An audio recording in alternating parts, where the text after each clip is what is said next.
Hello，大家好，歡迎大家嚟到新潮文頻道。今日我哋就要講中國嘅汽車產業，如無意外喺今年2023年就將會成為全世界汽車出口量嘅世界第一。而去到呢一個時間，就可以話到我哋嘅汽車產業發展正式邁向一個新嘅階段。但係想當初中國喺汽車工業上面係乜都冇嘅喎，究竟中國點樣從零乜都冇去到今時今日成為亞一，從冇到有，究竟經歷過啲乜嘢？中國汽車未來嘅出口攻勢究竟又會點樣佈局？而與此同時，嗰啲眼紅我哋嘅傳統汽車生產大國，究竟又點樣想做盡一切嚟到企圖改變佢哋被取代嘅事實呢？又點樣喺用盡所有嘅方法咁樣嘅情形底下都無能為力呢？關於以上嘅種種問題，陣間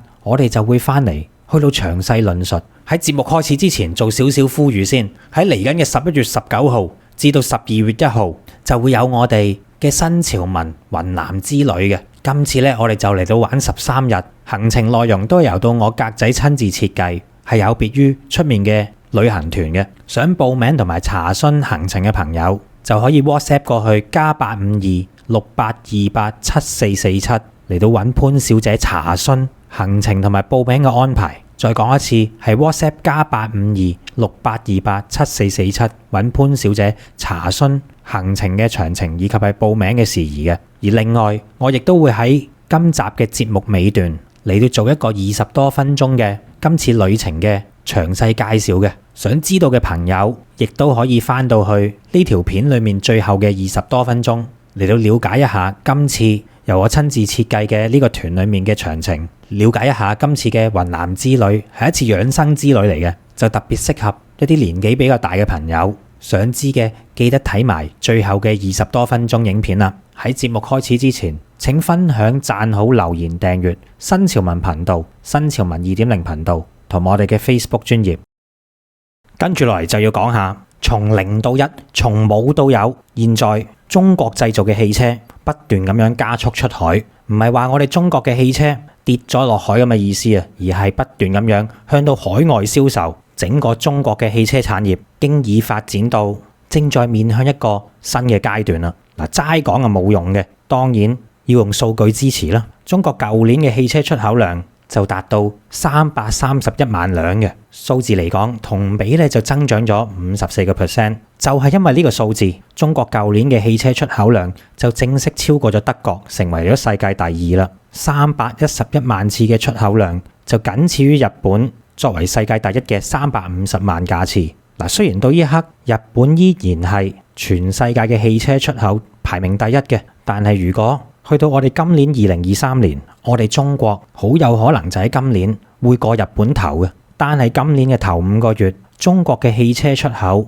又同比增長咗75%，已經達到200萬架啦。記住呢個數字只不過係頭5個月啫。而汽車市場咧就有個特點嘅，佢嘅特點就係通常上半年嘅銷售係會比較少，後半年嘅銷售係會比較多㗎。所以應該預計到我哋今年中國全年嘅汽車出口量咧係有望突破500萬架嘅。呢個數字絕對有可能係能夠實現嘅。咁如果單憑呢個數字，唔好話超過500萬架啦，當接近500萬、接近480萬嘅出口量啦，咁樣呢個數咧亦都係肯定過日本頭，成為世界第1嘅汽車出口國㗎。所以點解我哋話中國嘅汽車業佢嘅發展正在面向一個新嘅台階呢？就係咁嘅意思。咁當然啦，如果喺出口量以外，其實仲有一啲數字咧係值得令人關注嘅。例如就係話到中國現在嘅汽車保有量嚟到去咁樣計啊，而家中國究竟有幾多嘅汽車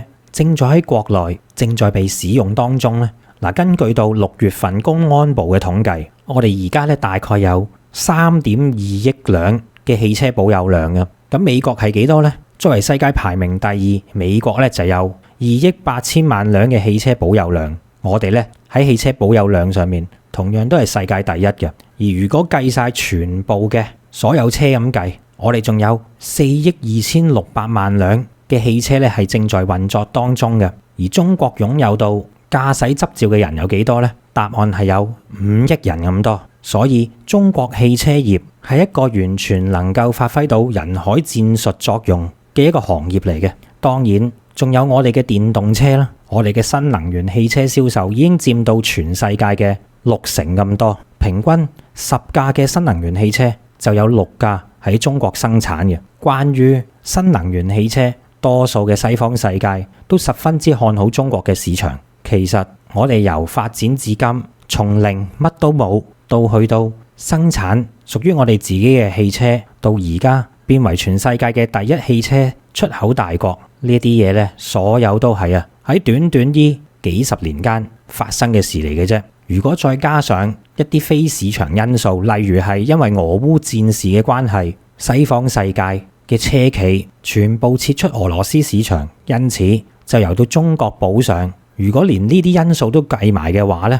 咁中國的而且確佢嘅汽車產業喺未來係一片光明嘅，類似做到好似俄羅斯所有嘅西方車企離開當地市場而俾我哋迅速補上。關於呢一樣嘢，並唔係話只係有運氣嘅因素咁簡單嘅。老實講，其實非歐洲嘅車企亦都可以補上呢個市場嘅。點解偏偏就係由到中國嚟到補上呢？原因就係中國嘅汽車同到西方嘅汽車喺技術上面幾乎係零差異。如果要用到中國嘅產品價廉物美嚟到去代替佢哋，呢啲傳統嘅西方車企簡直就可以話到係無縫對接嘅，所以先至迅速地由我哋填補晒整個俄羅斯嘅汽車市場。呢一樣嘢亦絕非係僥倖而得到嘅。咁好啦，仲有一啲數據同樣我哋都係值得關注嘅，例如就話中國嘅高速公路嘅長度而家嚟講呢，已經係全球嘅第一位啦。而呢個第一位相比起對岸嘅美國，可以話到係拋離得相當之遠嘅，係遠遠超過美國嘅高速公路嘅總長度嘅。咁就更加唔好講到歐洲嘅嗰啲國家啦，幾乎係冇一個國家係可以能夠同到中國相比嘅。而家剩翻落嚟要做嘅嘢，就係等待今年中國嘅汽車出口數量真真正正成為世界第一嘅嗰一刻，呢件事幾乎係可以肯定噶啦。因為上年嘅第一位，即係頭先我哋講過嘅日本，佢嘅汽車出口量咧就係350萬架。我哋舊年已經做到311萬架，今年頭5個月已經做到200萬架，所以呢一個數過就幾乎係過緊噶啦。但係喺睇到嚟呢度嘅時間，我哋必須要知道一樣嘢，就係喺中國成為汽車出口第一之前啊，呢個世界咧有好多國家早就已經顯得相當之緊張，仲制定咗一系列嘅干預措施嚟到企圖阻撓中國成為世界第一嘅事實。一啲我哋熟口熟面類似制裁嘅措施咧，又俾我哋見得到啦。咁究竟係咩國家咁緊張我哋中國會成為世界第一嘅呢個事實呢？大家估唔估到呢？究竟係美國、日本定係另一個汽車嘅新興國韓國呢？其實以上嘅答案全部都唔係，而係歐洲同埋法國先至係最緊張嗰個。根據到美國政客新聞嘅報導，歐盟而家正在偷偷咁討論緊對中國電動車啟動住相反嘅調查。乜嘢叫相反調查呢？意思即係話討論緊加徵進口關稅嘅事宜咁解。其中歐盟嚟講，法國咧就係最積極嗰個啦。佢哋喺歐盟嘅內部有個叫做布雷頓嘅市場專員嘅，呢個人呢已經公開表態到話到係支持對中國進口嘅汽車徵收關稅噶啦。佢就話到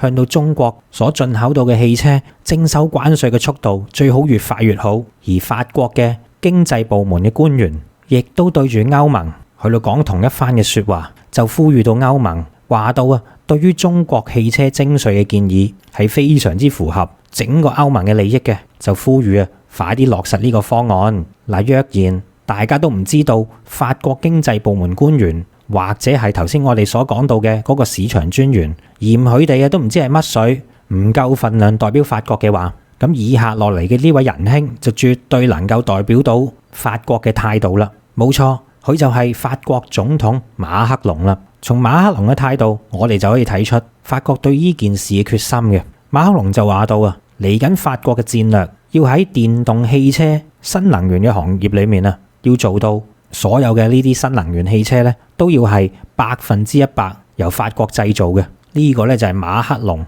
所定落嚟嘅戰略。但係現在阿水都知道啊，法國邊得嚟什麼法國製造嘅新能源汽車？而家法國嘅新能源汽車都係非常之依賴進口嘅。以後咧，馬克龍仲特登嚟到舉咗個例，話到咧佢哋係唔會重複犯錯嘅。馬克龍就話到啊，以光伏能源嘅例子嚟講，所有現在嘅光伏產品咧，法國都係非常之依賴嚟自於中國嘅進口嘅。因此，歐盟絕對唔能夠再犯第二次同樣嘅錯誤，千祈唔可以啊喺汽車上面再重蹈光伏能源產業嘅錯誤啦。馬克龍嘅潛在意思即係講到，希望喺嚟緊透過從中國入口嘅汽車裏面加徵關稅，最好越快實行越好，咁樣呢先至能夠啊可以俾到佢法國嘅汽車戰略得以順利完成嘅。而且唔單止咁簡單，馬克龍為咗達到呢個目的，法國嗰邊呢仲特登調整咗關於新能源汽車補貼嘅條件。呢啲條件就係啊，基本上嚟講咧，作為進口車嘅中國汽車以及係中國嘅車企咧，係唔能夠達到嘅，都係預翻去嗰啲法國本地嘅汽車廠去攞呢個補貼嘅啫，就將大部分嘅中國製造嘅汽車都排除喺補貼之外嘅。嗱，大家就睇到法國做咁多嘢，無非都係想阻止到中國所出口到俾佢哋嘅汽車大量流入法國嘅市場。其實法國只係做得最明顯、最着跡嘅嗰個國家啫。有咁樣嘅顧忌嘅歐洲國家，遠遠都唔止係法國，其實仲有英國、土耳其等等嘅呢啲歐洲國家，亦都對住中國汽車去到虎視眈眈，有啲甚至已經加深大量嘅關稅啦。所以當中國都仲未成為第一，而係有望成為第一嘅嗰一刻，歐盟已經聞風先遁，開始築起高高嘅圍牆上嚟啦。所反映嘅激烈程度比起美國仲要嚟得大，因為通常呢啲貿易壁壘嘅措施做得最激嗰個呢都係美國噶啦。但係今次唔同，歐洲呢係激過美國嘅。嗱，好多人一聽到歐盟有咁樣嘅行為嘅時間，要喺唔夠嚟嘅時間去到徵收關稅，的而且確係令人聽到非常之嬲嘅。回想起啊，以前中國汽車仲未崛起之前，中國想要喺啲進口車嗰度徵收少少些微關稅啫，呢班歐洲佬咧就話到加徵關稅唔得嘅，又話到係打破貿易自由、違反市場公平競爭原則等等，所有嘅藉口都出晒嚟。想當年咧，佢哋就係咁樣講嘢嘅。而家到中國汽車追上嚟啦，呢班歐洲佬咧就隻字不提嗰啲什麼貿易自由、市場自由啦，開口埋口咧，而家就話到係要保護佢哋本土嘅製造業。自由貿易呢一樣嘢咧，就仿如係一塊遮醜布咁樣，佢哋想幾時冚上呢塊布就幾時冚上，幾時掀開就幾時掀開。個龍門咧完全都係由佢哋任搬嘅。好啦，聽到你呢度，我哋就知道歐洲嘅反應係點啦。但係問題就係點解偏偏係歐洲嘅反應咁大呢？連美國嘅反應都冇佢咁大喎。究竟我哋中國嘅汽車點樣威脅到佢哋歐洲呢啲傳統嘅汽車製造大國嘅市場呢？今日我哋就嚟講下呢一件事情嘅後著，同埋我哋中國點解可以爬到上去今日世界第一嘅位置。嗱，其實如果睇翻數據計，中國汽車喺歐洲都冇嗰啲媒體講到咁誇張嘅，至少呢一刻遠遠都仲未係去到走去代替晒佢嗰啲傳統嘅歐洲汽車，遠遠都未到嘅。點解呢？嗱，睇翻啦，今年2023年，頭先我哋講過啦，中國嘅汽車出口表現係非常之好嘅，半年嘅出口量咧已經超過200萬架噶啦，就比同比增長咗75% 以上。其中超過嘅200萬架出口嘅中國汽車，就有1/4 534000架次嘅車咧係屬於新能源汽車嘅出口份額嚟嘅，而其餘嘅燃油車出口份額就大概係150萬架左右。但係咁，關於呢個數字其實並非係代表所有我哋嘅純國產汽車嘅，因為一般嚟講，中國汽車出口係由3大類別加埋而成嘅。嗱，呢3大類別分別就係第一，當然就係我哋嘅國產自主品牌嘅汽車啦。而第二，大家都應該聽過噶啦，就係嗰啲所謂嘅中外企合資車，以前尤其多嘅呢啲車喺我哋中國。而第3大類型呢，就係純外資嘅車。嗱，呢三大類別嘅汽車，如果喺中國設廠嚟到去製造同埋生產嘅汽車，去到出口嘅話，其實都係歸類於整個嘅中國汽車出口量嘅數據入面嘅。嗱，所以我哋要分翻開，究竟而家中國自主品牌嗰啲純國產，既唔係合資又唔係外資嘅嗰啲車出嚟，先至能夠體現出呢個數字嘅純度嘅。嗱，而家嚟講咧，中國自主品牌喺歐洲嘅銷量勢頭係唔錯嘅，但係如果佔到整個市場嘅份額嚟講咧，就並唔算話太高嘅啫。其中就以上汽上海汽車嘅表現最好，佢哋喺上半年就喺歐洲賣咗10萬架車，其中70%都係旗下嘅自主品牌名爵呢一個品牌嘅。而喺佢之後就係另外2間嘅國產汽車品牌，一個咧就係奇瑞，一個就係吉利。呢2個國內嘅汽車生產商加埋向到歐洲所喺上半年出口嘅汽車咧，先至係3萬架咁樣。我哋單計呢1、2、3名，其實真係由到我哋嘅自主品牌所賣到去歐洲嘅汽車咧，上半年計粗略咁樣啊，你都知道排行第1、2名嘅總共咧都係買咗13萬架車俾佢哋啫。嗱，須知道歐洲喺今年嘅上半年嘅汽車銷量係540萬架，13萬架對比540萬架，其實呢個數佔比只不過係一個相對較細嘅份額。按照住呢個比例，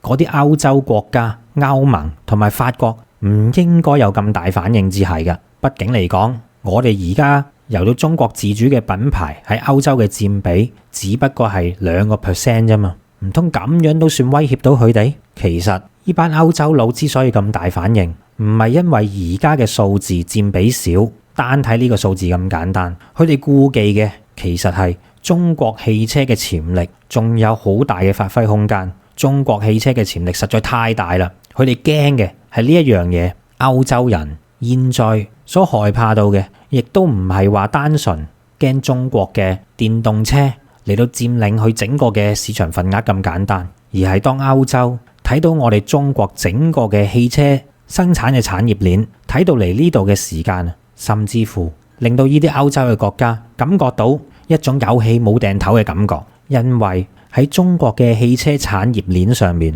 我哋唔單止成條汽車供應鏈每一個部位都做到咁齊全，而且喺擁有到冠絕全球嘅齊全供應鏈之後啊，嗰個價格咧仲做得非常之平。舉個例咁講啊，大家就會明噶啦。德國嘅一個非常之出名嘅汽車品牌大眾咁樣計啊，嗱，大眾旗下咧就有一架車叫做 ID.3 啊。呢一架車咧係一架喺德國非常之暢銷嘅純電動小車嚟嘅。嗱，據聞呢架車喺德國最低嘅售價係賣到4萬歐元一架嘅。呢個價喺歐洲嚟講咧已經係最低售價嚟噶啦。但係同一款嘅汽車喺我哋中國賣緊幾錢呢？原來喺我哋中國本土賣緊嘅呢一款 ID.3 同一類型嘅純電動車，中國只係賣緊15000歐啫。但係咁，中國賣緊嘅嗰一啲同款同類型嘅大眾 ID.3，佢就喺中國製造，喺中國賣嘅，所以咧嗰個價錢先係去到15000歐元嘅啫。嗱，咁大家就可以睇到啦，喺德國賣嘅同一款車就要4萬歐，喺中國賣緊嘅同一架，但係由中國製造嘅就賣1.5萬歐，大家差唔多差咗成3倍嘅價錢。呢一個消息當傳翻去歐洲嘅時間，歐洲嘅嗰啲市民、嗰啲買車者啊，就覺得非常之嬲，就不斷鬧德國大眾汽車廠點解啊有區別對待㗎？乜我哋德國人就唔係人，就要捱貴多3倍價錢咩？而且咧有啲激烈嘅言論亦都走咗出嚟啊，話到德國大眾就係共產黨嘅乜乜等等嘅呢一啲咧唔理智嘅評論，亦都走到出嚟發泄喎。到最後咧仲集體呼籲，如果係德國人就唔好買大眾，因為咧佢變咗節啦，佢已經成為咗一間中國嘅企業咁去講嘅。嗱，呢啲咁嘅風氣其實喺歐洲嚟講都係相當之盛行嘅，因為而家歐洲都瀰漫住一股反中就係政治正確嘅一個風氣嘅，短時間之內咧都未見到會有太大改變嘅跡象。但係今日我哋唔係討論呢個話題，我哋講翻汽車先。嗱，從前嚟講，我諗中國嘅老百姓們啊，諗都諗唔到嘅就係曾幾何時喺90年代嘅一架進口嘅汽車，掛住外國品牌嘅呢啲車係賣到有幾貴？呢啲價格相比起歐洲同樣一款嘅汽車，但係賣到去歐洲市場嘅，我哋中國嘅進口汽車，但估都估唔到，去到2023年嘅今日，我哋買翻外國品牌嘅汽車，竟然係享受到更加優惠嘅待遇喎。我諗呢一件事咧，真係冇人諗得到嘅。咁點解同一架車喺德國賣咁貴，而去到中國就賣咁平呢？點樣兩者嘅差距咁大呢？其實答案就係可以歸為為兩個原因嘅。第一就係中國汽車市場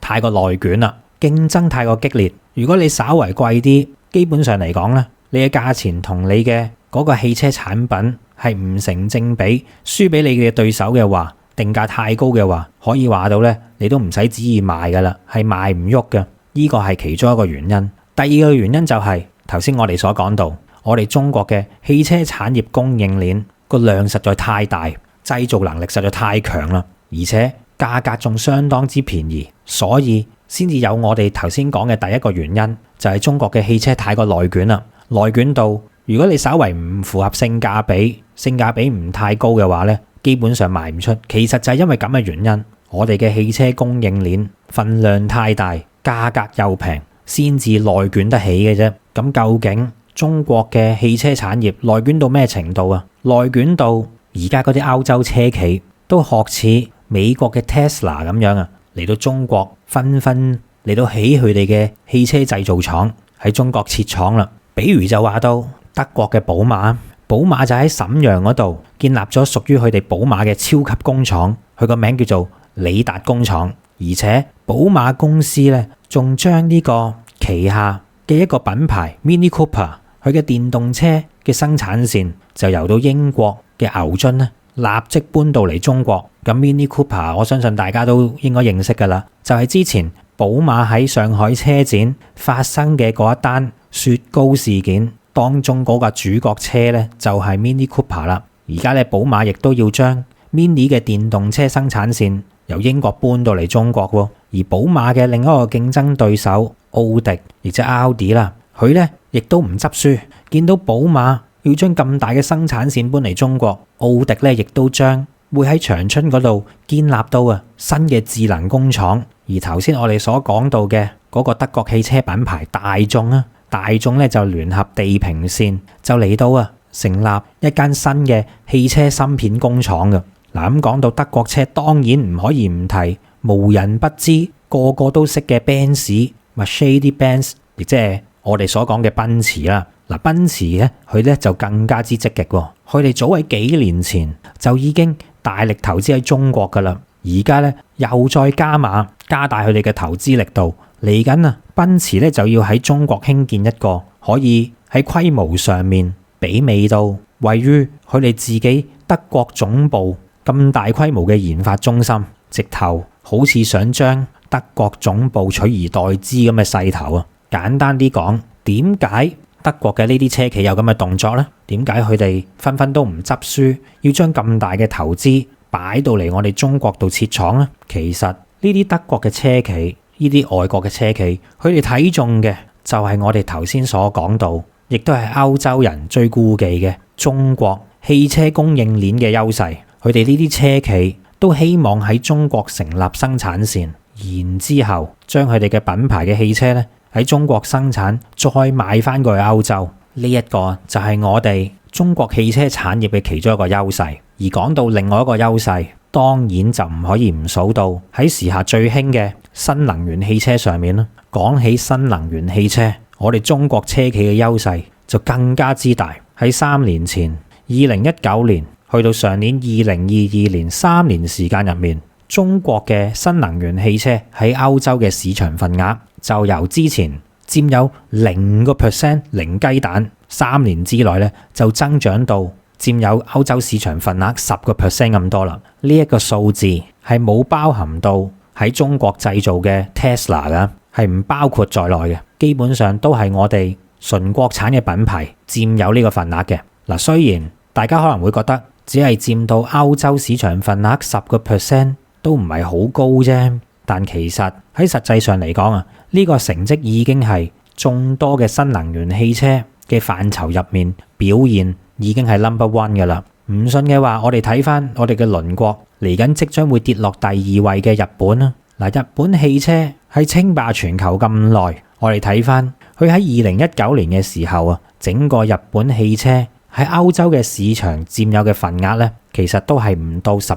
嘅啫。亦即係話，如果憑住日本都雄霸咗整個汽車市場咁耐，連日本啊都只不過係搶到歐洲10% 嘅呢個市場份額，咁樣嚟計，我哋喺短短3年之內，由佔有率0% 增長到10%，喺新能源汽車嘅呢個範疇，其實呢一份成績，呢一個進步速度已經非常之耀眼，好得人驚噶啦。嗱，點解話到新能源汽車，我哋會喺歐洲嘅出口市場上面前途咁一片光明啊？因為係咁樣嘅原因嘅。唔知大家知唔知道喺幾年前，歐盟已經宣布，去到2035年，亦即係12年後，從嗰一日開始起，2035年打後嘅時間呢，係所有嘅燃油汽車都唔俾再賣噶啦，亦即係所謂嘅要將傳統動力汽車幾乎完全淘汰。2035年之後呢，只可以有新能源汽車銷售嘅啫。因此呢個政策已經定咗啦，所以就意味住啊，新能源汽車一定會喺嚟緊成為歐洲市場嘅絕對主力嘅。因為2035年之後，你想買燃油車都買唔到啦，佢都禁晒啦。而喺呢個2035年來臨之前，佢唔會話較到最後一刻先至嚟填補呢個燃油汽車嘅市場空缺噶嘛，一定會喺早6-7年前喺歐洲嘅汽車銷售市場入面做到大部分都係買緊新能源車，而其餘剩翻嘅小部分嘅傳統動力能源嘅汽車呢，就會大幅度減少，提前嚟到6-7年前做定準備噶啦。所以中國嘅新能源汽車呢，就可以話嚟得啱啱好。而家我哋佔到歐洲新能源汽車嘅10% 1/10嘅佔比，如果按照住整個大勢咁去，其實我哋喺新能源汽車嘅範疇上面，佢嘅銷量肯定會大幅提高嘅。相信大家都應該諗得到當中嘅因由噶啦。能夠喺呢一個時代嘅轉變裏面把握好機會，搶佔到更加多嘅市場，中國車企必定會喺歐洲市場裏面變得更加大，甚至乎係非常之大。而最得人驚嘅就係，其實我哋中國嘅車企都仲未真正發力嘅。點解咁樣講呢？根據世界4大會計師樓之一嘅普華永道做過嘅一份預測顯示，而家只需要2到3年嘅時間，歐盟就會正式由之前所擔當到嘅汽車出口國角色，就會變成調翻轉嘅汽車進口國。而其中中國汽車就係主要出口到去到歐洲嘅區域嘅。而喺新能源汽車嘅範疇，亦都係咁樣。比如係上汽旗下嘅名爵當中，名爵就係一款叫 HS 嘅車型，就奪下咗英國地區嘅銷售冠軍。而純電動巴士嘅歐洲區銷量冠軍，亦都係俾我哋中國嘅宇通客車所攞到嘅。連傳統上嚟講，歐洲最具統治力嘅卡車市場，亦都俾中國嘅北汽福田一嚼就嚼咗成1000輛卡車嘅訂單。中國新能源汽車現正處於一個百花齊放嘅階段，嚟到開始逐步咁樣去到蠶食歐洲嘅汽車市場。如果大家都有聽聞過我哋中國解放軍農村包圍城市嘅戰略嘅朋友呢，都應該會知道，當有一日中國喺某一個產業鏈上面，如果真係建立到世界性嘅優勢嘅話呢，咁樣啊，呢個產業遲早都一定會俾中國攞咗落嚟嘅。除此之外，中國嘅車企已經準備反攻歐洲。點樣反攻法啊？就係好似嗰啲歐洲嘅廠商嚟到我哋中國設廠咁樣，中國嘅車企就倒翻轉，將會喺歐洲嚟到興建廠房，盡量爭取多啲當地市場嘅銷售份額，以及係爭取多啲好似頭先我哋講到啊，法國嘅嗰啲補貼措施係俾佢自己嗰啲廠嘅。如果我哋嘅車廠亦都可以喺當地度建設廠房嘅話，同樣都會享受到呢啲優惠。比如就係我哋頭先講到，我哋嘅上海汽車喺歐洲嘅銷售嚟講呢，而家係中國嘅車企排行第一嘅。由於上汽喺歐洲賣得實在太好啦，所以而家呢都不得不提前去到開啟喺歐洲建立廠房嘅計劃。另一個無人不曉嘅車企比亞迪，佢嘅目標就係要喺歐洲每年賣80輛車嘅，因此比亞迪亦都開始喺歐洲嗰度揾工廠啦。而除此之外，仲有好似領克、奇瑞以及係其他造車嘅新勢力，佢哋亦都係開始喺歐洲嗰度做同一樣嘅事情。呢啲車廠有啲曾經係歐洲車企嘅小弟，有啲呢就係歐洲曾經都睇唔上嘅造車新勢力。如今呢一啲車企都已經開始反攻歐洲嘅汽車市場啦。所以話到，其實中國嘅汽車都仲未係完全發力，尤其係歐洲嘅車企喺中國新能源汽車都仲未發力之際，就已經有啲頂唔住啦。而家法國有80% 嘅電動汽車都係依賴進口嘅，其中呢80% 嘅電動汽車進口又有60%係嚟自於中國嘅。比亞迪、遠景、贛鋒等等呢一啲汽車嘅配件廠已經喺歐洲嗰度揾緊合作嘅夥伴，所以先至能夠解釋到法國同歐盟點解咁焦急。不過呢班歐洲佬呢都唔抵可憐嘅。點解唔抵可憐呢？就係因為中國汽車之所以喺今日攞到咁樣嘅成績，其實都係因為呢班歐洲人自己一手造成嘅。喺中國啱啱解放嘅時候，汽車工業其實係一片空白嘅。為咗培育脆弱嘅中國汽車工業，我哋喺啱啱開始嘅時候都係逐少咁樣嚟到去揾技術突破嘅啫，直至到我哋改革開放嘅時候，先至有外國嘅車企進入中國嘅啫。而其中嚟自於歐洲嘅車企就係最積極嘅嗰一班。1984年，德國大眾汽車就成為咗首批飲頭啖湯嘅外國車企，佢哋就同上汽成立咗中國國內首個嘅車企合作公司。呢個名我相信大家都聽過啦，就係上海大眾。當陣時德國大眾嘅老闆，佢個名咧就叫沃爾夫斯堡。呢個沃爾夫斯堡咧就非常之睇好中國，佢就講到，只要佢哋德國人能夠善用同埋挖掘出中國嘅潛力，咁樣佢哋大眾汽車喺中國嘅成績必定可以做到超越其他國家嘅，只要好好利用中國就得啦。當時佢就咁樣講，而好快呢個大眾汽車嘅老闆沃爾夫斯堡嘅預言就成真咗。當陣時大眾就有一款車，佢個名咧就係叫做桑塔納2000型啊，一架咁樣嘅嘅嘢，2000cc 嘅呢啲普通私家車咧，喺當陣時啊都要賣成接近20萬人民幣一架。大家諗下，以當陣時嘅物價嚟講咧，真係相當之貴。呢個價隨時已經可以喺北京5環內買一套比較小戶型嘅單位啦。但即使係咁樣，賣到咁貴都好，呢一款桑塔納2000型嘅汽車咧，依然係受到一啲有錢人嘅追捧喎。喺之後嘅幾十年，大眾汽車喺中國嘅銷售量就可以話到係好似一架車一樣極速狂奔。去到2009年，大眾汽車喺中國嘅年銷售量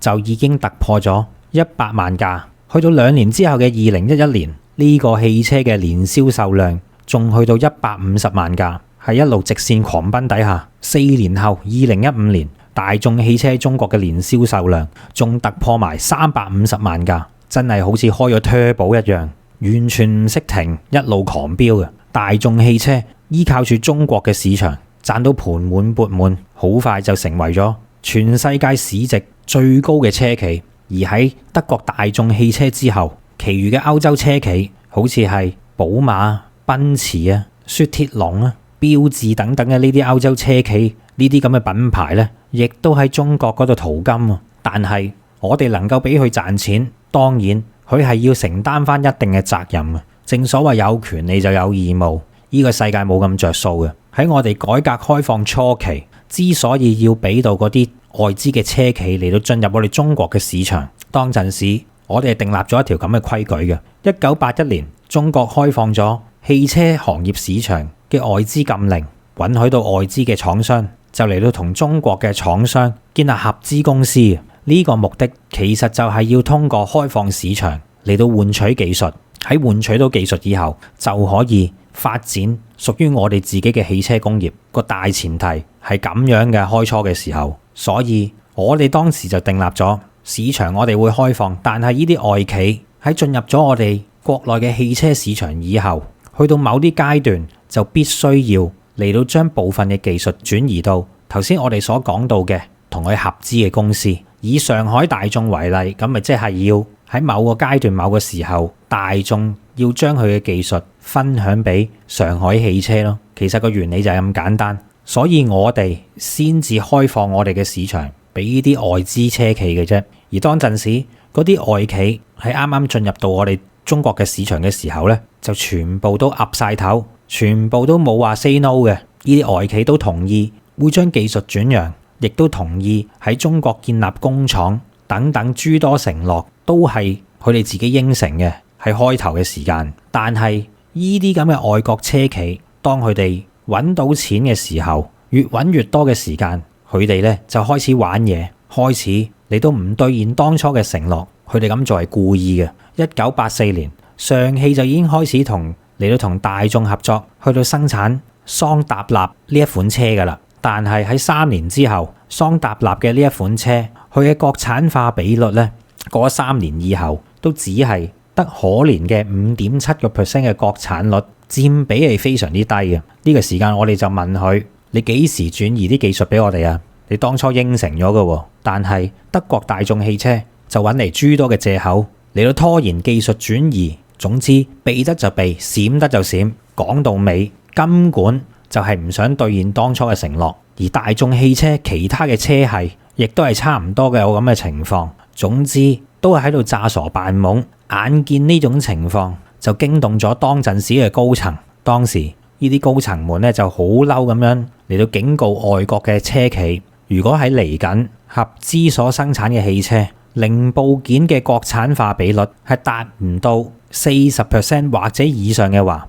咁樣你哋就離開啦。上海大眾亦都會從此關門大吉，你哋可以正式離開中國市場噶啦。正正係要我哋將說話講到咁盡，德國大眾先至嚟到開始去到轉移部分嘅技術。去到1988年，上海汽車同德國大眾之間雙方呢就成立咗上海桑塔納轎車國產化共同體嘅。到咗1990年，大眾桑塔納嘅國產化比率呢就已經提高到60% 啦。雖然睇落個數字唔錯，但係呢60% 當中其實係有龍溜嘅。大眾汽車所轉移到嘅呢啲技術都係一啲比較邊緣嘅技術。以燃油汽車最重要嘅3大核心部件，亦即係引擎、波箱同埋底盤嘅技術，大眾汽車都依然係嚴防死守，半點嘅技術啊都係唔會轉讓俾你嘅。中國嘅企業根本冇辦法接觸到呢啲核心技術嘅任何機會。德國大眾唔想轉移呢啲最核心、最根本嘅汽車技術，其實如果喺市場角度上嚟睇，佢想保留佢自己嘅核心技術，都叫做勉強講得通嘅，因為佢都叫做哎呀咁樣將60% 佢自己揀出嚟覺得無關痛癢嘅技術轉移咗俾你，都叫做勉強係兌現咗佢嘅承諾。但雖然係咁啫喎，雖然我哋都叫做大概理解佢想保密嘅原因，但係呢啲外國車企佢所做嘅好事，唔單止係唔想轉讓佢自己嘅核心技術咁簡單啊嘛，佢哋非但違背咗佢哋當初進入去中國市場嘅承諾，仲連對住我哋嘅客人，亦即係對住我哋中國嘅消費者，亦都唔想負起應有嘅責任，嗰下先至抵死啊！呢啲外國車企佢會點樣做呢？通常佢哋都會咁樣玩嘅。明明喺同一款嘅車型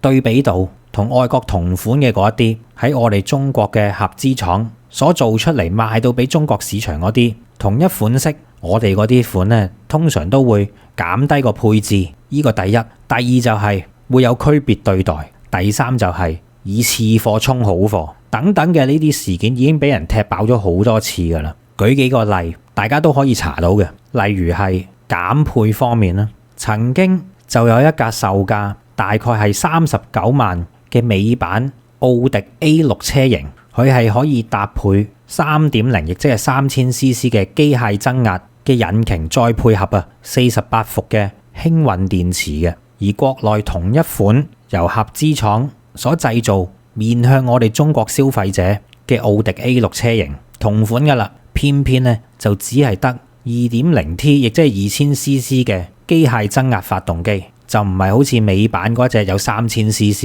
嘅。類似咁樣嘅情況，好多嘅外國車企都做過噶啦。呢啲就係減配嘅活生生例子。咁乜嘢叫做以次充好呢？就係我哋頭先話到嘅以次貨充好貨咁嘅意思。呢方面嘅例子都唔少噶。2014年大眾旗下嘅邁騰 CC 等等嘅呢啲車型就俾人踢爆，使用到黑心棉嚟到充當汽車門板嘅隔熱棉嘅。嗱，呢啲咁嘅黑心棉呢，好大陣味嘅，啲異味係嚴重到所量度出嚟嘅甲醇係超晒標嘅，因此遭到大量嘅車主去到不斷投訴。喺投訴完之後大眾汽車先至詐傻扮懵咁宣布嚟到進行維修更換，嚟到解決呢個問題嘅。而大眾汽車嘅另一款熱銷嘅車型帕薩特亦都出現咁嘅情況。嗱，呢一款大眾帕薩特佢係一款全球熱銷嘅型號嚟嘅。喺美國版本嘅帕薩特汽車喺進行到呢個碰撞測試嘅時候，佢嘅性能係相當之完美，非常之優秀嘅。但係喺同一款我哋中國版嘅帕薩特做到相同嘅撞擊測試嘅時間，就偏偏呢只係得到非常之差嘅，得一粒星嘅評價嘅啫。汽車前面嗰條 A 柱喺進行到呢一個撞擊測試嘅時候，成條斷咗，所以當陣時斷 A 柱呢個名詞亦都成為中國版帕薩特喺網上面所流行到嘅一個梗，都會咁樣嚟到叫佢嘅。其實唔單止係德國嘅大眾汽車、日本嘅豐田、本田、美國福特等等嘅呢啲汽車品牌都唔多唔少做過以上頭先嘅嗰啲嘢嘅。就連一般我哋喺新聞媒體見到，當有一啲汽車廠商宣布到某啲零部件出現咗問題，某啲質量出現咗問題嘅時候，一般都會召回嗰啲汽車去到回收翻。我諗大家都聽過呢啲新聞嘅。但係如果由到呢啲外資喺我哋中國所賣到嘅中國版本發現到有質量問題、零部件問題嘅時間，嗰個召回嘅態度同埋速度呢，都同出面唔一樣嘅。喺態度上絕對有偏差，有大細超之嫌嘅。所以就可以話到呢啲咁嘅外資車企，佢哋喺中國賺住最多嘅錢，但係所花嘅精力同埋心思呢，就係最少嘅。正正係因為呢啲歐美車企佢哋喺中國漫不經心嘅操作，反而就有咗一個機會俾到屬於我哋中國嘅汽車行業所崛起，而創造咗一個咁樣嘅機會。點解咁樣呢？因為中國嘅消費者其實都怒火中燒啦，怒火中燒到要發洩到去到中國嘅汽車上面，埋怨到我哋國產嘅車企佢哋技不如人，就俾咗好大嘅壓力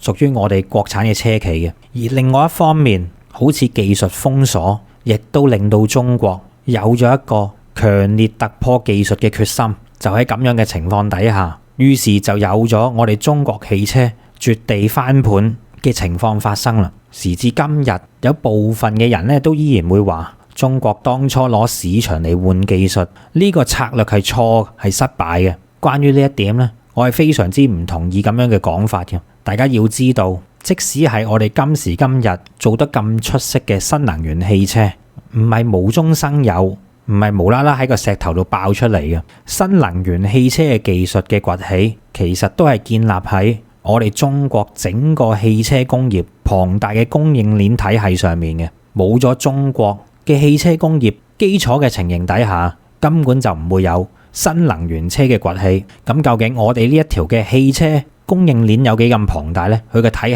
系有幾咁誇張呢？2019年嘅時候，中國就已經擁有到10多萬間嘅汽車零部件企業啦。憑住呢10萬多間嘅汽車零部件企業，我哋就實現咗1500種汽車嘅零部件嘅全方位覆蓋，我哋都可以製造出嚟。而放喺全世界、全球50%以上嘅汽車零部件當中，佢嘅製造都係同中國有關。而全球排名前50位嘅1級以及係2級嘅零部件供應商，全部都係喺中國嗰度佈局嚟到有廠喺中國度生產嘅。僅僅係世界排名前10嘅1級外資供應商，就已經喺中國所設下嘅生產工廠同埋研發機構就超過咗400間咁多。有咗呢一種強大嘅汽車供應鏈，我哋先至能夠把握到新能源汽車嘅革命時間嘅，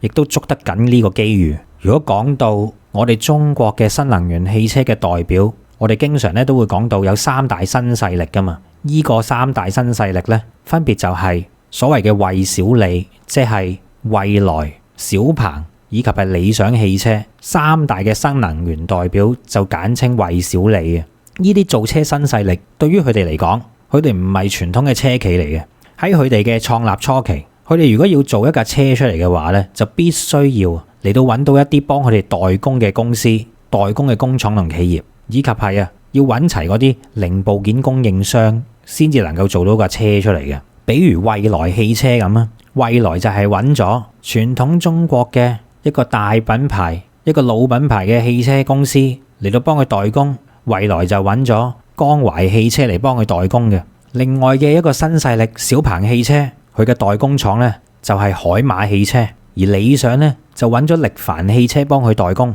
全部都一樣嘅，都係揾其他工廠幫佢代工生產，因為佢哋根本就冇製造汽車嘅能力嘅。喺當初嘅時候，呢一種咁嘅代工方式，其實就係幫咗呢3大新能源造車勢力嚟到節省咗一大筆寶貴嘅資金。就係咁樣嘅模式，所以我哋先至講到舊底嘅汽車廠其實係我哋今時今日見到新能源汽車革命嘅重要基礎組成部分嚟嘅。呢個亦都係中國新能源汽車市場能夠迅速轉型嘅重要原因。再比如話，星鏈老細阿馬斯克佢旗下嘅 Tesla 汽車喺上海度建廠，喺嗰度設廠，用到都唔需要2年嘅時間嘅，就將零部件國產化比率由30% 提高到已經係接近100% 㗎啦。即使係喺病情肆虐全球嘅情況底下， Tesla 位於上海嘅超級工廠依然能夠喺病情嘅嗰2年時間入面，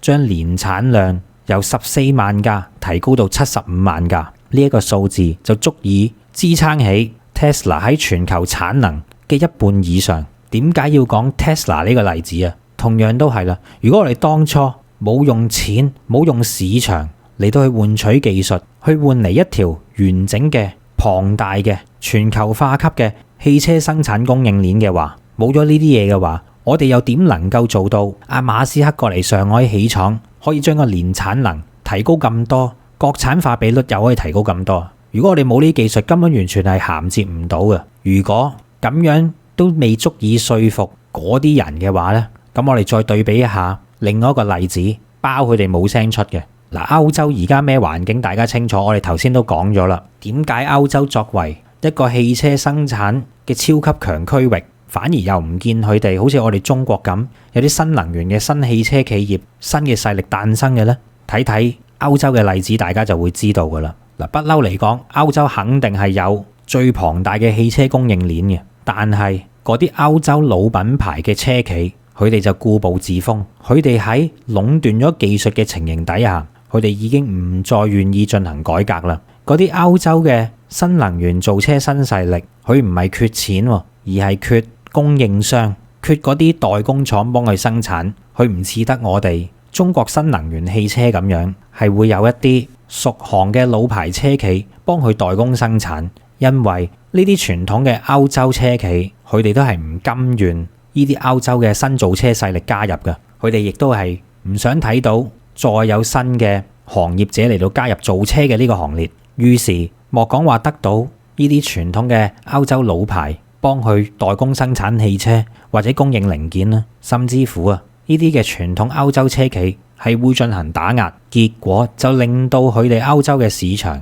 遠遠落後於我哋中國新能源汽車變革時候嘅呢個局面。大家睇唔睇到當中嘅分別究竟係啲乜嘢？所以我哋嘅新能源汽車百花齊放，有呢個成績並非係偶然嘅，亦都唔係嗰啲人所講到所謂嘅曇花一現。嗱，咁好啦，頭先我哋喺片頭講到嘅嗰個問題好似都仲未解決喎。歐盟強烈要求增加我哋中國汽車進口嘅關稅，咁我哋點算好啊？會唔會因為咁樣而阻止到我哋中國汽車反攻歐洲嘅？其實答案好簡單，即使佢哋增加關稅都好啊，依然係唔能夠阻止到我哋嘅。原因就係大家睇翻歷史就知道噶啦，當一個國家嘅汽車佢嘅產業鏈有咗碾壓式嘅優勢嘅時間，其他嘅國家係好難實現突破嘅。喺歷史上都有晒先例嘅啦，好似美國同日本嘅汽車其實就有過咁樣嘅先例。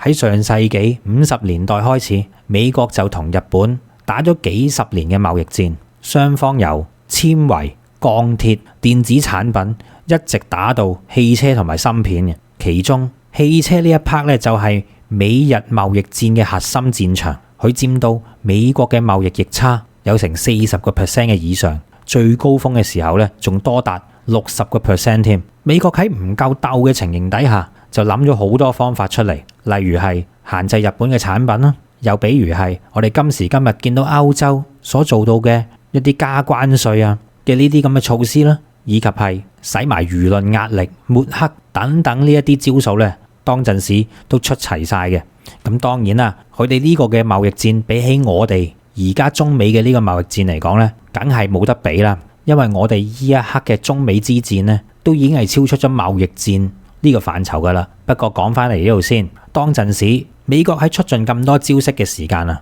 都阻止唔到日本汽車嘅崛起喎。因為當陣時嘅日本汽車，佢整體嘅供應鏈同埋技術都好犀利，而且佢哋所生產到嘅車唔單止平，而且慳油，嗰個競爭力嚟講係高下立見嘅。因為當陣時一拍埋去美國嗰啲好大食嘅車，排氣量都好大嘅嗰啲車嚟講咧，可能當初美國人唔係好接受嘅，但係時間一長咗之後，嗰啲美國人就意識到，相比起佢哋美國大排量嘅汽車，日本嘅汽車真係好處多多喎。因此美國政府做幾多嘢想制止呢一個風氣都制止唔到，而喺美國加徵關稅嘅情形底下，日本咧就索性跑到過去美國本土嚟到興建廠房，就喺美國嗰邊生產，賣翻俾美國嘅市場。所以加關稅呢招咧都冇用啦。其實今時今日中國亦都係咁啊，我哋嘅新能源汽車唔單止供應鏈強，而且技術亦都係十分之先進，價錢啊更加唔使講啦，簡直係平靚正。喺競爭力方面，根本係揮低晒歐洲傳統車企所搞出嚟嘅新能源汽車嘅。只要將呢個劇本再重複一次，就好似當初日本車打入美國市場咁，只需要俾我哋多一啲時間，俾歐洲嘅消費者了解到中國汽車或者新能源汽車嘅好處以後，當高下立見產生出現嘅時間呢，佢就會將呢個劇本再重複一次。歐洲人到陣時就會改變佢嘅消費習慣，從此佢就會大量買入嚟自於中國嘅新能源汽車。除此之外，同一招我哋都可以用多一次嘅，我哋亦都可以好似頭先咁講到，好多嘅國內車企咧，亦都部署喺歐洲嗰度興建廠房，目的就係要避開佢哋呢一啲進口嘅關稅，喺嗰邊設廠賣翻俾當地嘅人。再唔係嘅就同歐洲嘅車企搞合資咯，好似當初歐洲過嚟同我哋搞合資公司一樣啫嘛。我哋所做到嘅好簡單，印你個牌子或者俾一啲嘅技術你冇所謂，我哋只需要做到賣核心部件咁樣就得啦。就好似當初大眾汽車死鏈住嗰啲三大技術核心一樣啫嘛。引擎、波箱、底盤呢三大嘅核心技術咧，佢都係唔會過俾你一樣。我哋可以用翻同一招嚟到同歐洲嘅車企搞合資都得嘅。所以歐洲搞嘅呢一啲收重關稅，就諗住可以阻止我哋中國嘅新能源汽車進入歐洲嘅市場。其實充其量只係能夠拖延到一啲嘅時間啫，大體嘅格局都係唔會改變嘅。舉多個例啊，好似法國嘅雷諾汽車，佢旗下就有一款車型就叫做 Deca Spring 啊。唔好睇佢又改晒品牌名，又揾晒清一色嘅外國人嚟賣。其實實際上呢一架 Deca Spring 係由法國雷諾汽車同我哋中國東風合資嘅奕捷特新能源汽車公司所生產嘅。嗱，依架 Deca Spring 喺法國嚟講呢，係電動轎車嘅銷量冠軍嚟嘅。所以換句話嚟講，呢一架所謂嘅法國品牌、法國嘅電動轎車嘅冠軍，其實講到尾根本就係中國產嘅，亦即係國產貨。只不過從佢嘅表面係睇唔出嘅。所以我哋亦都係好似頭先我哋所講到啦，利用合資嘅形式完全打入去嘅市場，不經不覺都仲得㗎。咁有人就會話：哇，玩到咁盡，驚唔驚啊？會唔會歐洲會用更加激烈嘅措施嚟到去對付我哋中國嘅車企？咁到時點算啊？其實大家可以放心啦，歐洲各個國家，甚至乎係各國嘅車企，其實唔好睇佢好似好團結咁啊，根本就係一盤散沙，因為佢哋之間咧都係競爭對手，好似歐洲嘅各大車企，甚至乎係美國或者日本嘅車企，其實去到呢一刻，佢哋喺中國都有生意，佢哋都係有一個龐大嘅市場喺中國嘅。所以呢啲歐洲各國嘅國家或者車企，佢哋喺中國嘅利益都唔同，好難係達到意見一致嘅。更何況歐洲就唔係美國，喺咁樣嘅大前提底下，佢哋咧係唔會學似或者係唔夠膽學似美國咁樣玩到咁盡嘅。中國連美國嘅貿易戰都唔怕啦，更何況係歐洲市場。所以講到尾，中國嘅汽車崛起咧已經係既成事實，冇得再阻擋噶啦。而且亦都會令到新能源汽車搞得越嚟越價廉物美。其實幾乎係全世界所有嘅嘢，只要有中國人一入嚟玩得叻，佔有一定嘅市場份額之後咧，就會將原本買到鑽石咁貴嘅嘢變成白菜價噶啦。大家睇住啦，其實相同嘅道理，亦都係適用於我哋今時今日所謂仲未作出技術突破嘅芯片行業、半導體行業嘅。西方而家想盡辦法將我哋嘅芯片卡我哋嘅關，作出多重嘅技術限制。有一日，中國亦都會喺芯片嘅世界，就好似新能源汽車一樣，成為世界第一大嘅出口大國。大家即管拭目以待啦，睇下我哋嘅預言會唔會喺比大家想象嘅時間更早出現。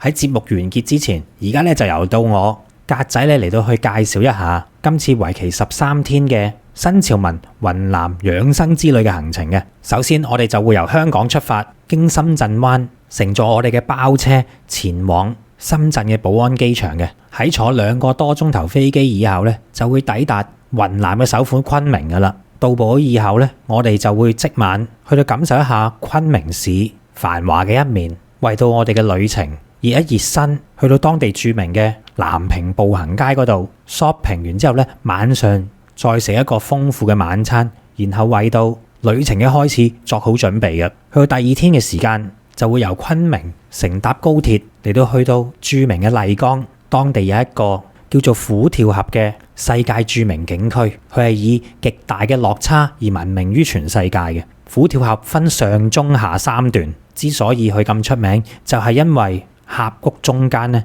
就係長江嘅上游金沙江，而兩岸呢，就係玉龍同埋哈巴2大雪山。所以當長江水衝到去呢2大座山嘅中間嘅時間呢，就會形成咗個急轉彎，加上江面最窄處只有20-30米，喺咁大嘅落差同埋咁窄嘅環境底下，就會造成到江水奔騰洶湧，喺虎跳峽兩岸安全地欣賞到呢個長江第一灣，以及係附近嘅景區景色，就係我哋第2天嘅行程啦。去到第3日，我哋就會去到玉龍雪山嘅景區。由於今次係一次養生之旅，所以咧我哋就並唔會爬到咁高嘅地方嘅。講到嚟呢個時間，參觀玉龍雪山景區嘅雲杉坪就啱晒我哋啦。佢個海拔唔算太高，但係依然可以喺雲杉坪裏面欣賞到整個玉龍雪山景區嘅景色，再加上喺附近擁有到玉龍雪山嘅雪水所融化到嘅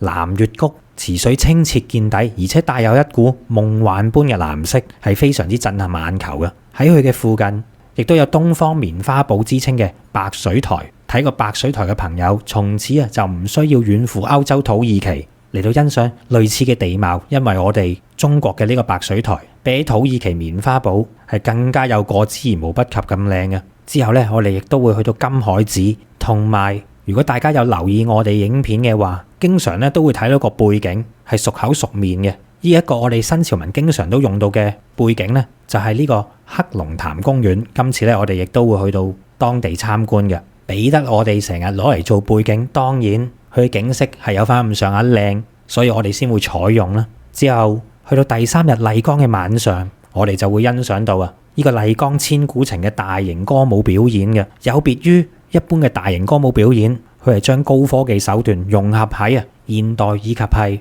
傳統一新嘅歌舞劇入面，透過咁樣嘅形式嚟到表達到麗江千年嘅歷史同埋傳說就啱晒啦。好多嘅觀眾反映到都係非常之精彩嘅。去到第4天，我哋繼續會留喺麗江，因為景點多到玩都玩唔晒嘅關係第4天嘅早上呢，我哋就會嚟到悠閒嘅麗江古城嘅南部，嚟到參觀歷代麗江木氏土司嘅府邸嘅。呢座府邸亦稱為木府，由於佢係古城裏面嘅地標，所以咧仲吸引咗好多電視同埋影視作品喺呢度取景，例如有電視劇《木府風雲》以及係錢王嘅劇組咧嚟到前嚟拍攝嘅。之後咧，我哋就會轉移到古城嘅另一方，去到四方街嗰度去到俾大家感受一下麗江古城嘅鬧市。呢度曾經係茶馬古道上面嘅交易中心，喺明清時期已經係雲南商貿嘅樞紐嚟噶啦。嗱，講到嚟呢度咧，都係第4日嘅熱身行程嚟嘅啫，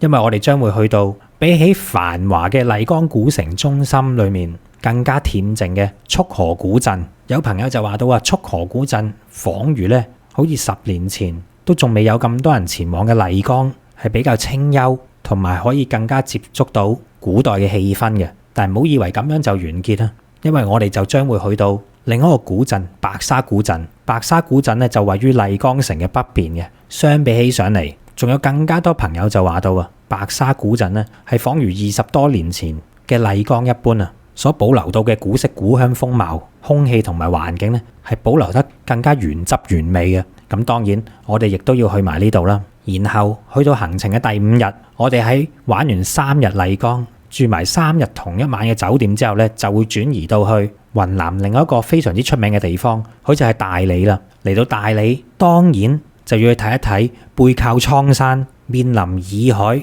大理嘅地標象徵，亦都係擁有到1000年歷史，喺當地非常之雄偉嘅建築物之一嘅崇聖寺三塔文化旅遊區啦。喺呢度咧，我哋就會乘坐索道，亦即係纜車嚟到前往青碧溪、蒼山大峽谷，嚟到欣賞中國最大嘅象棋棋盤、俯仰洱海同埋崇聖寺三塔嘅整個環境非常之美不勝收。之後第6日，我哋亦都會繼續喺大理嘅。要深入認識大理，當然要去到大理嘅博物館啦。喺大理博物館，我哋就能夠睇到當年嘅大理國裏面嘅一段歷史，同埋欣賞到好多大理國嘅文物嘅。之後咧，我哋就會去到雙廊古鎮嚟到影翻幾張靚相。古鎮裏面咧係充滿住歷史文藝以及清新嘅氣息，加上佢係背靠洱海，環境十分之美麗嘅。然後咧，我哋就會去到大理嘅張家花園嚟到欣賞呢個繼承咗白族民居特色、既細緻又精美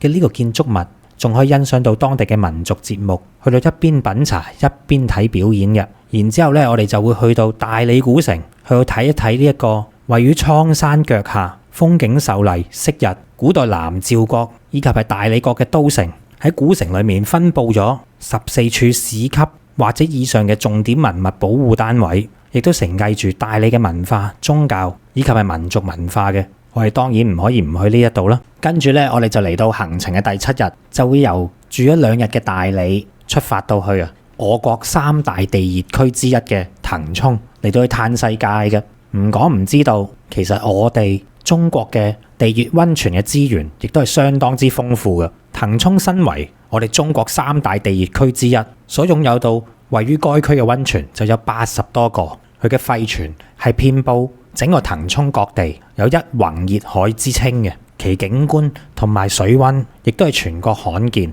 由於騰衝佔到我哋中國已知嘅溫泉數量差唔多成1/4咁多，當然我哋係要集中火力嚟到去感受一下啦。一到達騰衝嘅時間我哋就嚟到參觀當地非常之出名嘅騰衝火山熱海景區。呢度咧係一個國家5A 最頂級嘅景區嚟噶。之後咧，當然唔係齋睇啦，我哋仲要感受。我哋咧就會去到當地嘅一個最豪華嘅5星級溫泉——騰衝嘅和順柏巒溫泉嗰度浸溫泉。嗱，如果大家咧只係曾經去過類似日本等等嘅呢啲地方浸溫泉嘅話，咁就一定要試下屬於我哋中國人嘅溫泉究竟係點樣噶啦。當中嘅質量絕對係值得我哋自豪同埋光榮嘅，屬於我哋中國人嘅溫泉，絕對唔差得過日本嗰啲嘅。喺浸完溫泉，食完牛肉火鍋當晚啊，一覺醒來，去到第8天，我哋就會出發到去參觀芒市嘅猛獾大金塔嗰度。嗱，由於呢笪地方咧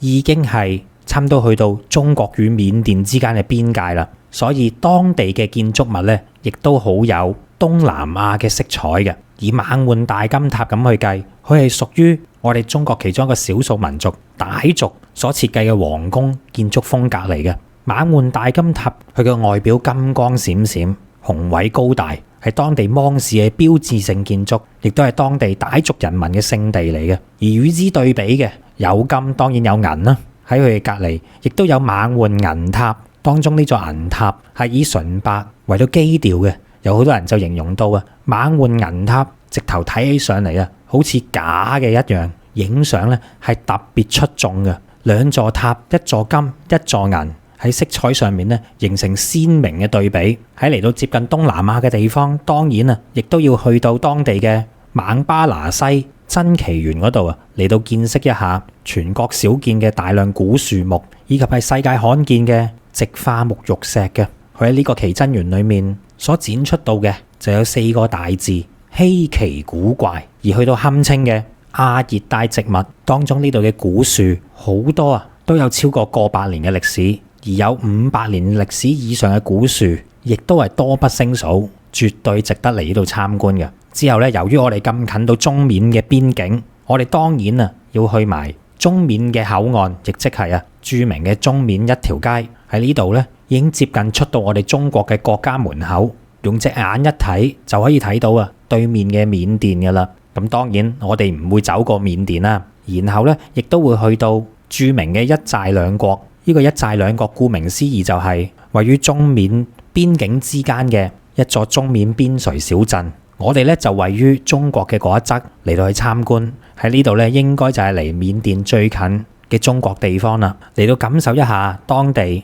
傣族同埋景頗族嘅風土人情，亦都係非常之值得一去。尤其係啊嗰度所拍出嚟嘅相片咧，非常之漂亮。之後咧，我哋就會翻去騰衝嗰一度，因為咧我哋喺騰衝咧係會連住3日嘅，所住到嘅當然都係騰衝著名嘅溫泉酒店啦。不過嘆還嘆，我哋去到第9日，喺前一晚浸完溫泉，朝早食完早餐之後咧，就會嚟到田西抗戰紀念館嚟開始我哋第9日嘅行程嘅。由於雲南嘅西部係當年我哋中國抗日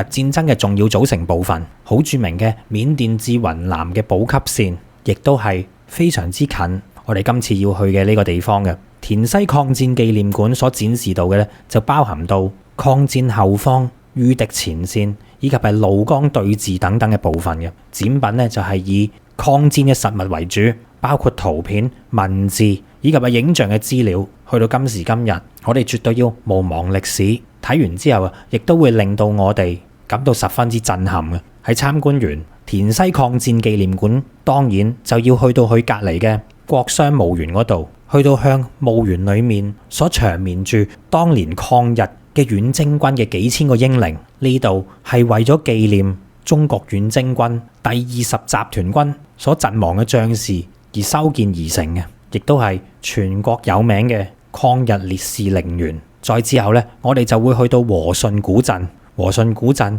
係茶馬古道嘅重鎮，亦都係西南絲綢之路嘅必經之地嚟嘅。佢環山而建，我哋當然唔可以錯過啦。嗱，之後嘅嗰一個景點咧，就係專為到11月同埋12月出發嘅朋友，你哋好彩啦，因為個季節啱晒啊！所講到嘅呢個景點咧，就係每逢喺金秋時分，就會變到金光燦爛嘅世界一般嘅銀杏村。喺11、12月呢個時間，銀杏村佢就會變到喺我哋嘅視野範圍裏面，全部都係金黃色。呢種詩情畫意般嘅感覺咧，係絕對值得我哋感受嘅。其後我哋就會再去到騰衝當地另一個著名嘅5星級溫泉嚟到去浸溫泉嘅。嚟得騰衝當然係要享受晒去嗰啲最頂級最正嘅溫泉啦。我哋咧就會去到月莊溫泉，又或者係荷花溫泉嗰度，呢啲當地著名嘅5星級溫泉，去到感受屬於我哋中國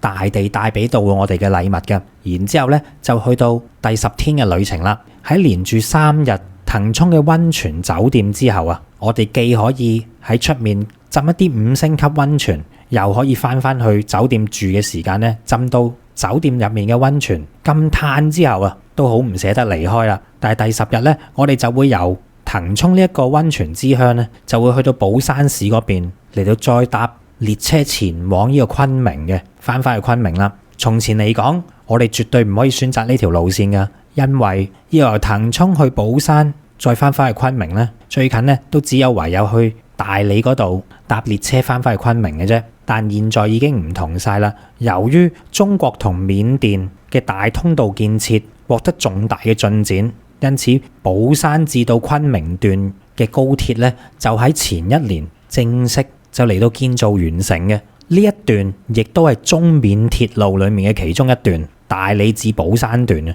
我哋而家咧就新鮮滾熱辣喺中緬鐵路呢一段其中一段落成嘅時間咧，我哋就有機會感受到位於鄰國同我哋中國接壤嘅高鐵列車服務究竟係點樣噶咯？亦即係話到咧，我哋係可以喺翻去昆明嘅呢段路裡面感受一下中緬鐵路嘅其中一段嘅。而翻到去昆明嘅時間咧，我哋亦都會去到昆明老街。昆明老街嘅建築群入面比較古老嘅，都有成900年嘅歷史啦。喺呢啲建築裏面都承載住昆明呢座城市大量嘅記憶同埋故事。作為雲南嘅首府昆明，我哋當然唔可以只當佢係一個中途站或者一個轉駁站，有別於一啲傳統嘅玩法。我哋當然係要深度了解到昆明美麗同埋歷史嘅一面啦。而去到第11日，如果我哋要深入認識同埋了解到雲南呢個咁特別嘅地方，當然我哋首選嘅就會去到雲南嘅博物館。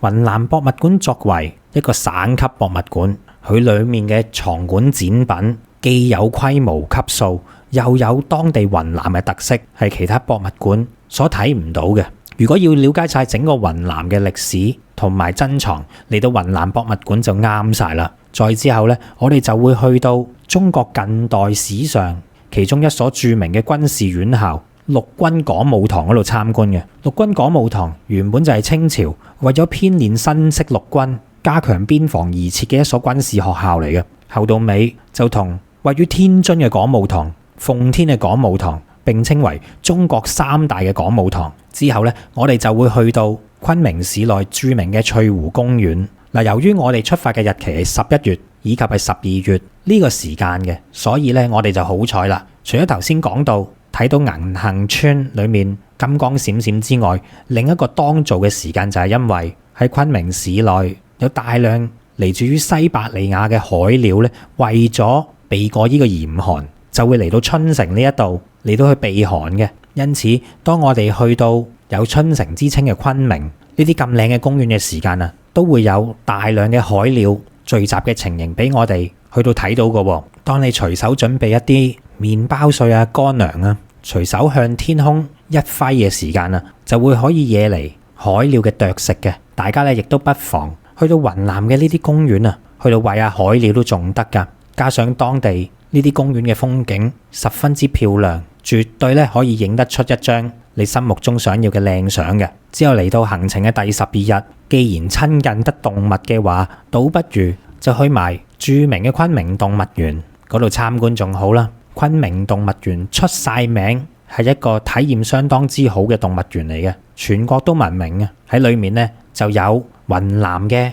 野生亞洲象，當然亦都唔少得作為鎮館之寶嘅大熊貓啦。喺園內面各式其式嘅動物都可以去到近距離進行互動，甚至乎係觸摸嘅。然後我哋亦都會去到另一個昆明市內著名嘅公園海壩公園嘅。再之後咧就會感受一下昆明當地嘅一個5星級溫泉益豪城堡溫泉，嚟到放鬆一下，感受下啲豪氣嘅。嗱，因為去到之後嘅第13日，我哋咧就準備翻香港啦。不過喺臨翻去之前，第13日嘅行程亦都安排到大家去到參觀全亞洲最大嘅花卉交易市場斗南國際花卉市場。呢個令你瞬間置身於一片花海，有紅色、黃色、白色、藍色、紫色各種顏色，包含到玫瑰、向日葵、康乃馨、菊花、等等多種唔同嘅花於一身嘅花卉市場，係全亞洲最大嘅花卉交易市場。我驚大家去完之後唔捨得走添啊！不過都冇辦法啦。第13日就係我哋最後一日嘅行程，我哋咧就會由昆明搭飛機前往深圳，然後再乘坐我哋嘅包車經深圳灣翻香港嘅。咁樣咧就嚟到結束到我哋13天嘅行程啦。喺呢度需要注明嘅就係呢個團咧係特別適合年紀比較大嘅朋友去到玩嘅，而且我哋喺行程裡面所坐嘅到嘅旅遊巴都係我哋俗稱嘅飛機椅旅遊巴。喺我調教到整個行程嘅時間咧，亦都係就住年紀有翻咁上下嘅朋友去到度身訂造嘅，所以大家會見到留喺同一笪地方嘅日子會比較耐啲、嘆啲、腳步放得慢啲、輕鬆啲嘅。有興趣嘅朋友就快啲聯絡 WhatsApp +85268287447揾潘小姐報名同埋查詢行程。再講一次，係 WhatsApp +85268287447揾潘小姐報名同埋查詢行程。一旦決定咗，手腳要快啦，因為我哋新潮文嘅新潮之旅咧，從來報名速度同埋滿額嘅速度咧都係好快嘅。喺呢度咧要講聲唔好意思先，希望大家會中意我格仔親自設計嘅呢個行程。咁好啦，今日我哋嘅節目時間就嚟到呢度。臨結束之前，請分享、讚好、留言、訂閱新潮文頻道、新潮文2.0頻道同埋我哋嘅 Facebook 專頁。咁我哋今日嘅節目時間嚟到呢度，拜拜。